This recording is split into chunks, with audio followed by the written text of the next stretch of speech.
안녕하세요. 드라이빙 인스트럭터 양우람입니다. 이러다가 카리브TV 이거 빅사이즈 전문 채널 될 것 같아요. 계속 큰 차만 이렇게 시승차로 들어오고 있는데요. 제 뒤에 있는 차 포드의 풀사이즈 대형 SUV 익스페디션을 들고 나왔습니다. 저희 오로라 트립 기억나시죠? 캐나다까지 가서 그때는 포드 익스플로러라는 국내에서 대형 SUV로 통하는 그 차를 갖고서 장거리 여행을 했었는데요. 이 차는 그 차의 형벌이죠. 포드에서 나오는 SUV 중에 가장 크다는 말을 듣고 저도 기대를 하고 이렇게 만나게 됐는데요. 저는 이제 캐나다에서 오래 생활을 했다 보니까 그때 분명히 다른 이름이었는데 라는 기억을 했어요. 포드에서 나온 가장 큰 SUV는 사실 익스커션이라는 차가 있었습니다. 그 차는 무려 F250 트럭을 기반으로 했던 엄청난 큰 차였고요. 하지만 제가 알아보니까 그 익스커션이라는 차는 이제는 멸종된 공룡처럼 역사 속으로 사라졌더라고요. 그리고 그 대장 공룡의 그 역할을 바로 이 익스페디션이 하고 있습니다. 링컨의 내비게이터와 전반적인 차체를 상당 부분을 공유하고 있는 그런 형제차라고 할 수가 있어요.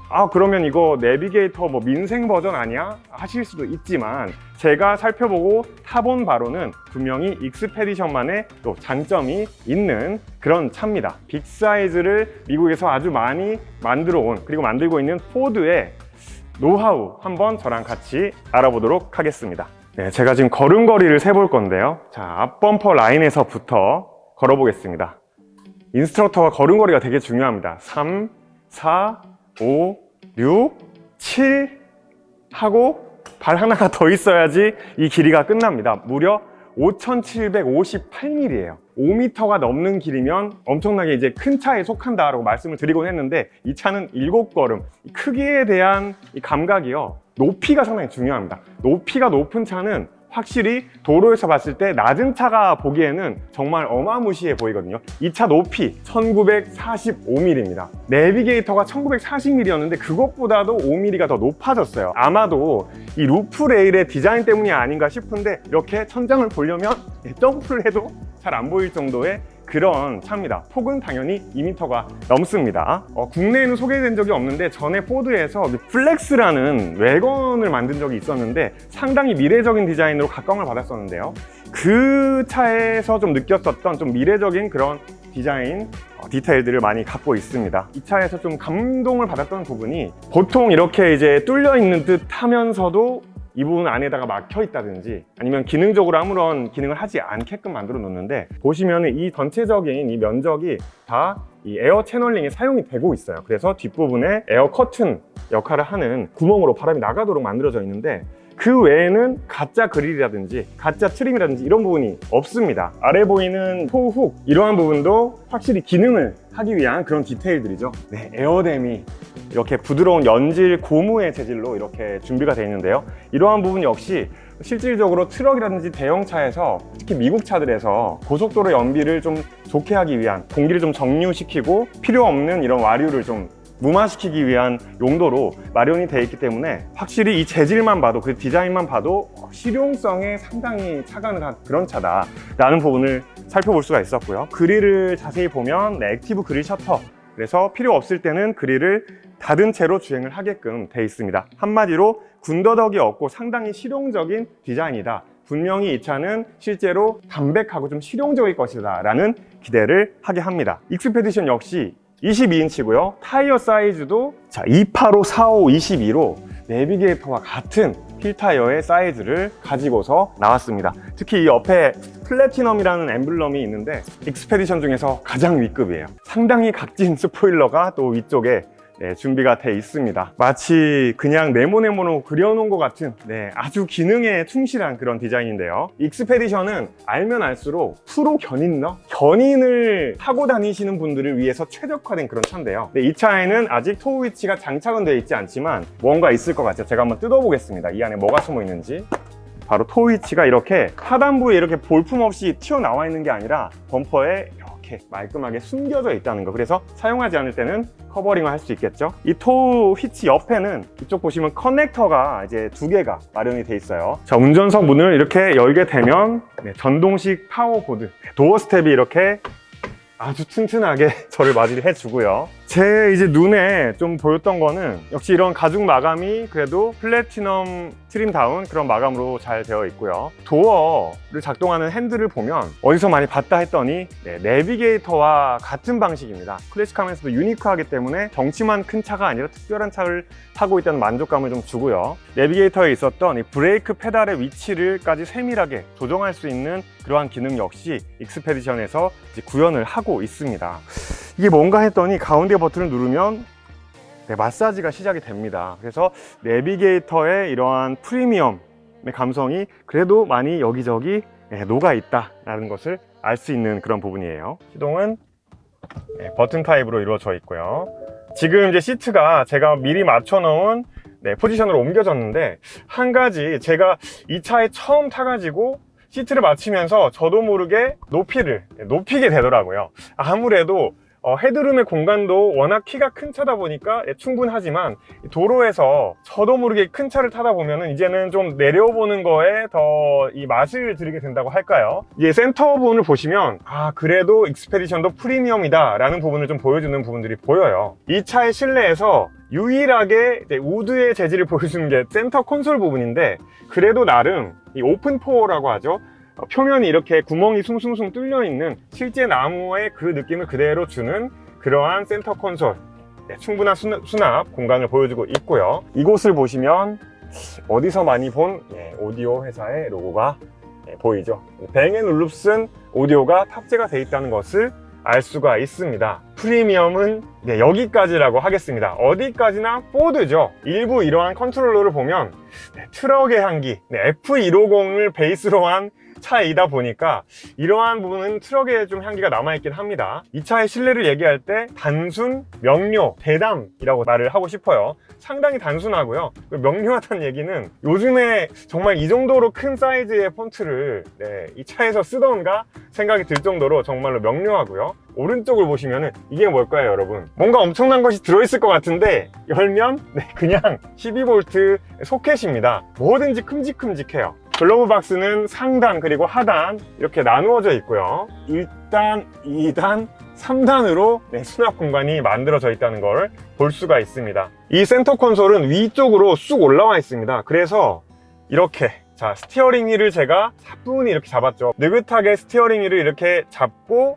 오른쪽 팔꿈치를 딱 댈 수 있는 위치까지 올라와 있어요. 아주 가죽 질감이 풍성한 이 암레스트의 역할을 해주는 센터 콘솔이고요. 이걸 열게 되면 엄청나죠. 지금 깊이를 알 수 없는 무언가의 이 공허함이 지금 펼쳐지고 있는데, 슬라이딩이 되는 칸막이, 이걸 제거를 하게 되면 제가 보일 수 있도록, 이제는 조금 보이실 거예요. 엄청나죠. 팔이 이 안에서 춤추는 걸 보시면 얼마나 큰 공간인지를 아실 수 있을 겁니다.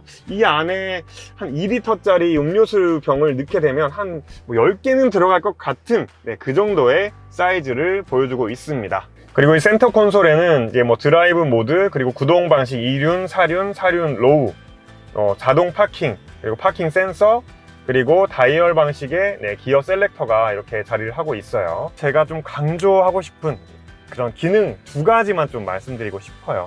한 가지는 주행을 좀 더 편하게 시켜줄 수 있는 그러한 기능, 코파일럿 360 기능인데요. 가운데 있는 디스플레이에서 이렇게 다양한 설정을 할 수가 있어요. 설정의 거의 대부분의 기능이 바로 그 코파일럿 360에 해당하는 기능입니다.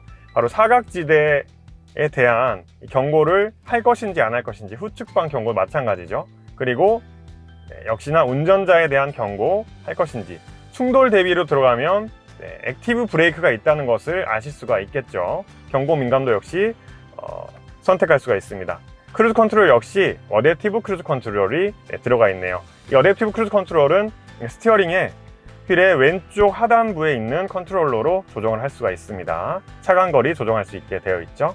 그리고 차선 유지 시스템 역시 있습니다. 이 차선 유지 시스템 같은 경우에는 이 센터 디스플레이 상단에 있는 이 버튼으로도 켜고 끌 수가 있다는 것을 아실 수가 있죠. 그렇습니다. 그 다음은 사실 이것 때문에 익스페디션을 사셔야 하는 분들도 아주 많을 거라고 제가 강조하고 싶은 기능이에요.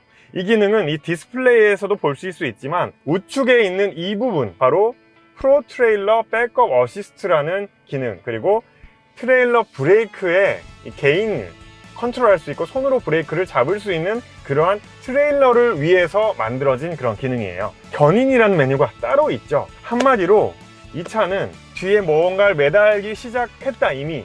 그렇다면 이 기능들 아신다면 깜짝 놀라실 겁니다. 트레일러를 끌고 뒤에 뭔가를 달고 갈 때 가장 좀 신경 쓰이는 부분이 사실 평소 주행할 때가 아니거든요. 트레일러를 주차를 해야 할 때인데 바로 그러할 때 이 트레일러 백업 어시스트라는 기능으로 손쉽게 이 트레일러를 조정할 수가 있습니다. 이것에 대해서는 이 매뉴얼 북까지 있어요. 네, 익스페디션 트레일러 백업 어시스트 퀵 스타트 가이드죠. A, B, C, D 이런 거리들의 위치를 다 이렇게 지정을 합니다. 그리고 심지어는 트레일러의 개수를 최대 10개까지 여기다가 미리 이렇게 저장을 시켜 놓을 수가 있어요. 트레일러 선택을 해서 A라는 트레일러, A, B, C라는 트레일러 이런 식으로 1개 이상을 저장을 시켜 놓을 수가 있습니다. 엄청나죠? 뭔가가 엄청나게 많습니다. 사각지대 특정치 변경, 트레일러 사각지대 추가, 그리고 트레일러 스티커 변경이라는 것도 있는데 이 스티커를 이 트레일러의 특정 위치에 잘 부착을 하게 되면 후진을 이제 하게 될 때 트레일러 백업 어시스트를 이제 누릅니다. 그러면 모니터에 뜹니다. 네, 후방 카메라가 뜨는데 그 상태에서 악셀을 밟으면서 오른쪽으로 왼쪽으로 이 가이드 라인을 보면서 트레일러의 방향 있죠. 그 방향을 스티어링 휠로 조정을 하려면 정말 힘듭니다. 왼쪽으로 조정을 하면 트레일러도 왼쪽으로 꺾이면서 차가 점점 이렇게 접어지는 그런 형국이 되는데 이렇게 쉽게 이 손가락 두 손가락으로 이 스티어링 휠을 조정을 하실 수가 있어요. 그리고 아주 샤프하게 확 꺾어야 될 때는 끝에까지 이렇게 완전히 이제 회전을 시키게 되면 실제로 그 방향으로 움직일 수 있게 됩니다. 또 한 가지, 어느 특정 방향으로 움직인 상태에서 지금 딱 맞았는데 지금 이 각도인데 이 상태에서 그대로 뒤로 들어가면 돼요, 트레일러가. 하지만 그때 이 차는 이미 꺾여진 상태겠죠. 그 상태에서 이 트레일러를 똑바로 뒤로 그대로 미는 게 정말 힘듭니다. 정말 트레일러 끊어가지고 그냥 손으로 밀고 싶을 정도일 때가 많아요. 근데 트레일러 각도를 이렇게 맞춰놓은 상태에서 그대로 말 그대로 조향이죠. 이 조향을 가운데로 놓고 그대로 악셀을 밟게 되면 지금 만들어진 그 각도 그대로 트레일러를 넣을 수 있는 그런 상태로 스티어링 휠을 자동으로 해주는 그런 기능입니다. 한마디로 트레일러를 어떤 누구나 마음대로 좀 주차시킬 수 있게 도와주는 그런 기능이라고 할 수가 있겠어요. 이거는 이제 트레일러의 커넥터를 연결해서 이 차와 완전히 연결이 된 상태에서 내가 브레이크를 밟을 때 트레일러도 같이 브레이크를 밟아주게 됩니다. 내가 브레이크를 밟는 것과 트레일러가 브레이크를 잡는 것이 밸런스가 맞아야만 안정적으로 주행을 할 수가 있고요. 이러한 밸런스가 맞지 않게 되면 휘청거리게 된다거나 아주 위험한 상황이 올 수도 있습니다. 손으로도 이 브레이크를 이제 조절할 수가 있게 돼 있어요. 그래서 플러스 마이너스를 저장한 만큼 그만큼 브레이크를 줄 수 있게끔 돼 있습니다. 주행 모드 중에 견인 모드가 또 따로 있어요. 예를 들어서 변속 역시 너무 자주 바뀌지 않게 돼 있어요. 왜냐면은 익스페디션의 견인 한도가요 4톤이 넘습니다. 정확하게는 4173kg까지 견인을 할 수 있는 차예요. 트레일러를 끌면서 변속이 너무 자주 일어나면 또 미션에도 이제 무리가 오게 돼 있어요. 그러한 것을 막기 위해서 미션의 변속 로직도 바뀌고요, 브레이킹의 형태도 이제 바뀌게 됩니다. 그런 식으로 견인에 최적화된 상태로 이 차를 만들어주는 기능이 있다는 것, 견인 매니아이시라면 꼭 익스페디션 추천드리도록 하겠습니다. 2열에 앉으면 이제 이러한 느낌이에요. 이 차를 몇 분한테 이제 경험할 기회를 드렸더니 되게 넓다고, 내비게이터를 보신 분까지도 이 차가 더 넓어 보이는데 왜 그러지? 라고 말씀을 하시더라고요. 제가 생각해 봤더니 일단 내비게이터 같은 경우에는 이제 거실에 뭔가 장식품이 좀 더 많고 가구가 좀 많이 있는 그런 집, 하지만 이 익스페디션 같은 경우에는 꼭 필요한 가구만 정갈하게 놓여있는 그런 방과 같은 느낌이어서 그런 것 같습니다. 예를 들면 똑같은 7인승인데 내비게이터에 있었던 이 거대한 센터 콘솔이 없어졌죠. 그래서 조금 아쉬워할 수도 있지만 제가 봤을 때는 오히려 이 시트를 굳이 제끼지 않고도 편하게 3열로 이렇게 통할 수가 있다는 것. 이 앞부분에 이렇게 다양한 이제 컨트롤러가 이제 마련이 돼 있어서 2열 존 그리고 3열 존까지 이제 영향을 받을 이런 에어 컨디셔닝이 마련이 되어 있습니다. 역시 2열 열선 시트까지 이렇게 마련이 돼 있네요. 그리고 230V 파워 포트 그리고 USB 포트까지 마련이 돼 있어서 편리함에 있어서는 전혀 문제가 없겠다는 그런 생각이 듭니다. 2열 시트 같은 경우에 리클라이닝이 어느 정도 되는지 아마 궁금하신 분이 많으실 거예요. 제가 지금 시트를 다소 좀 세워놓은 상태인데요. 이 상태에서 눕히게 되면 여기까지 누워지게 됩니다. 그리고 지금 제가 키가 176cm인데 다리를 거의 쭉 뻗어도 앞열, 1열 좌석 밑에까지 다리가 들어가면서 거의 이렇게 이 아래쪽에 쿠션 하나 받쳐 놓으면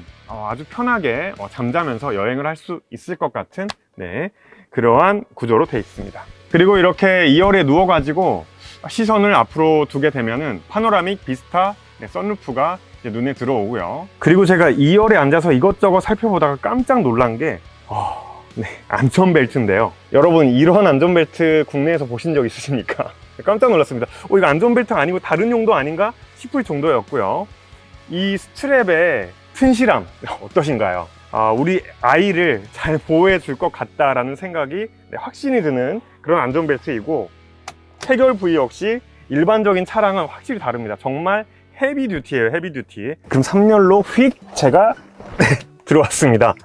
다른 SUV들의 3열과는 다르게 당연히 길이가 긴 차니까 레그룸은 꽤 괜찮겠죠. 근데 높이가 이렇게 충분히 아래까지 떨어진다는 거, 시트의 각도나 형상 이러한 것을 잘 고려해서 아무래도 바닥이 시트에 비해서 거리가 짧아지다 보면 이런 식으로 이제 장거리 여행을 할 때 무릎팍이 점점 이제 아파오기 시작하고 또 엉덩이에 더 많은 무게가 실릴 텐데, 그렇지 않고 이렇게 다리를 좀 편하게 아래로 좀 놓을 수 있는 그러한 구조라는 게 좀 인상 깊었고요. 키가 큰 차라서 그런지, 그리고 이쪽 3열 부분에 이 뒷부분, 헤드라이너 부분이 또 안으로 쑥 들어가 있어요. 그래서 제가 지금 이렇게 앉아 있는데도 머리에 공간이 꽤나 남습니다.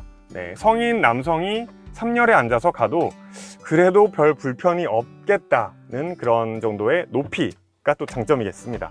2열의 시트를 한번 일단 가장 뒤로 당겨 보겠습니다. 이 정도가 이제 2열에 앉았을 때 3열이 그 상태에서 이러한 상태예요. 그리고 지금 제 무릎팍 지금 위치 보이시죠? 제 무릎팍이 이 2열 시트에 등받이 부분에 아직 닿지 않았습니다. 여유가 그래도 한 손가락 3개 정도는 남네요. 그리고 다리를 어느 정도 넣을 수 있는 공간도 마련이 돼 있습니다. 물론 7인승이기 때문에 다리를 이렇게 펴고 갈 수도 있겠죠. 그러면 슬라이드를 가장 앞에까지 움직이게 되면 어느 정도냐? 꽤나 광활해지죠. 한 준중형 승용차, 중형 승용차의 뒷좌석 정도 돼 보이는 이 한 뼘에 가까운 레그룸이 확보가 되는 그러한 엄청난 크기의 대장 공룡이라는 점 확인하셨습니다. 자, 발길질을 하고서 트렁크로 들어가 보도록 하겠습니다.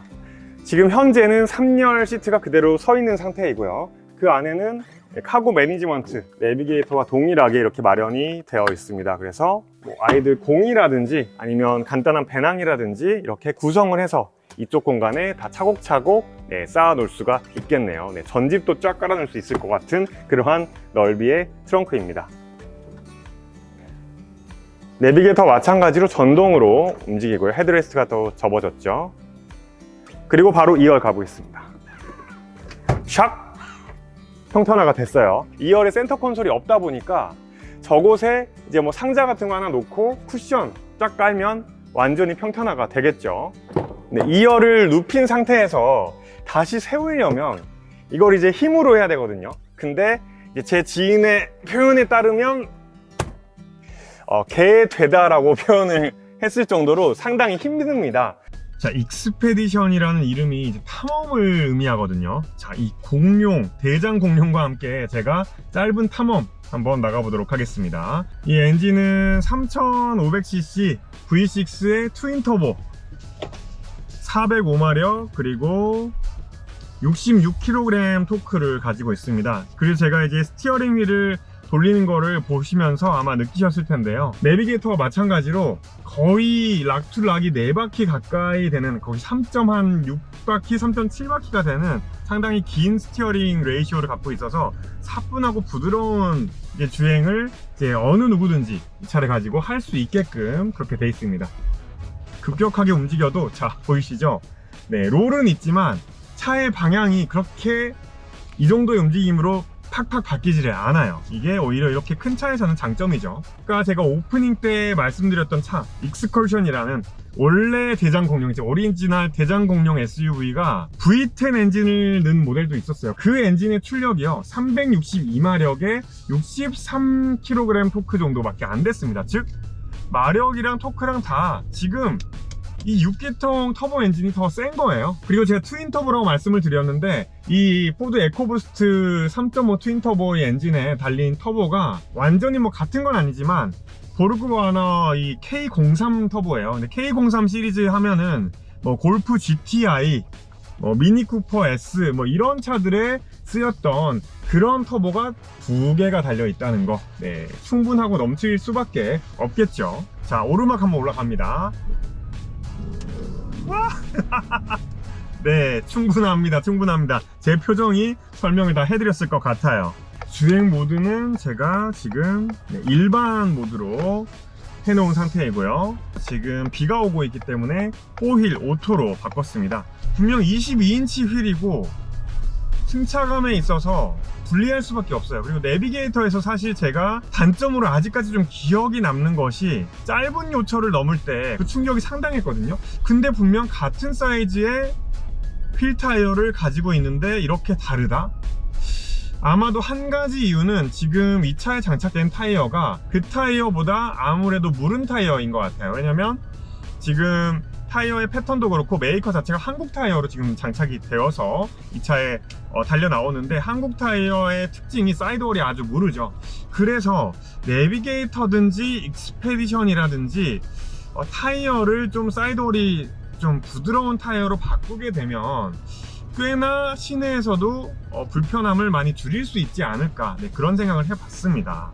지금 즐겨찾기에 저는 트립과 연비, 오프로드, 견인 이러한 메뉴들을 넣어놨는데 특히 지금 트립을 살펴보면 제가 이제 촬영 때문에 이제 공회전을 했던 시간을 포함해서 지금 현재 평균 연비가 조금 무시무시한 4.5km가 나왔어요. 하지만 제가 이제 시내를 그냥 주행을 했을 때는 6km대, 그리고 고속도로랑 좀 평균을 내봤을 때는 한 7km대가 나오는 걸 볼 수가 있었어요. 이 차의 변속기는 포드에서 많이 사용하는 10단 자동 변속기가 이제 들어가 있어요.